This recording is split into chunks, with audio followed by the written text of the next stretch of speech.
დაკავებული ბიზნესმენის გიორგი ჩიკვაიძის თქმით, 13 ნოემბერს 12 საათზე FBI-ს 13 მაღალჩინოსნის სრულ დოკუმენტაციას გაასაჯაროებს, რათა საზოგადოება მიცოდეს თუ რას აკეთებს ქართული ოცნება საკუთარი ხალხის და ქვეყნის წინააღმდეგ. ამის შესახებ ბიზნესმენმა თბილისის სააპელაციო სასამართლოში გამართულ სხდომაზე თქვა. მანამდე მან ერთ-ერთი ტელევიზიის ეთერში განაცხადა, რომ დედაქალაქში რუსული სპეცსამსახურების საიდუმლო ოფისებია გახსნილი. მისი თქმით, მან დეტალური ინფორმაცია მიაწოდა საელჩოს იმის შესახებაც, თუ საიდან მოხდა რუსული ეგრეთ წოდებული კოლ-ცენტრების ოფისებში ამერიკის საიდუმლო სამსახურის თანამშრომლების დოსიეები. დღევანდელ სხდომაზე ჩიკვაიძემ საკუთარი საქმის შესახებაც ისაუბრა და თქვა, რომ მის საქმეში არანაირი მტკიცებულება არ არსებობს.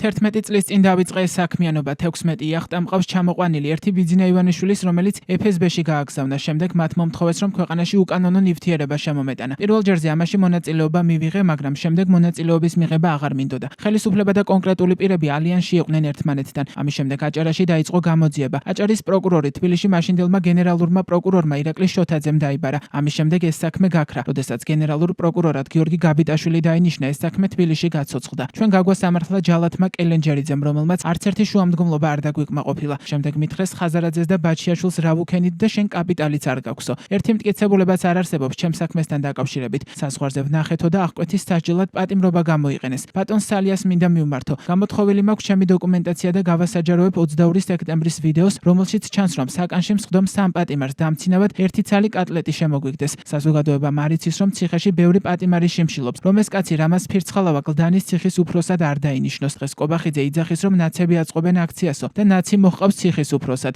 ამ სასამართლოს პირობებში 13 ნოემბერს 12 საათზე მინდა საჯარო გავხადო FBI-ს 13 მაღალჩინოსნის სრული დოკუმენტაცია, რადგან საზოგადოება მიცოდეს თუ რას ჩადის ჩვენი ხელისუფლება საკუთარი ხალხის და ქვეყნის წინააღმდეგ. დღეს სააპელაციო სასამართლოში დიდი ოდენობით თანხების მართლსაწინააღმდეგო მითვისების ფაქტზე გიორგი ჩიკვაიძის და მისი ბიზნეს პარტნიორის ირაკლი პაპიაშვილის სასამართლო პროცესი გაიმართ. საქმე ელთ ბილდინგის საჩივარს ეხება, რომლის მიხედვითაც მსჯავრდებულებმა კომპანიის კუთვნილი დიდი ოდენობით თანხებით აღლითურად მიითვისეს. საქმეზე თბილისის საქალაქო სასამართლომ გიორგი ჩიკვაიძე და ირაკლი პაპიაშვილი დამნაშავეცნო. მოსამართლის გადაწყვეტილებით ჩიკვაიძეს 9 წლით, ხოლო პაპიაშვილს 8 წლით თავისუფლების აღკვეთა მიესაჯა. გიორგი ჩიკვაიძე თავს დამნაშავედ არ მიიჩნევს და ამბობს, რომ მას რეჟიმი პოლიტიკურად დევნის.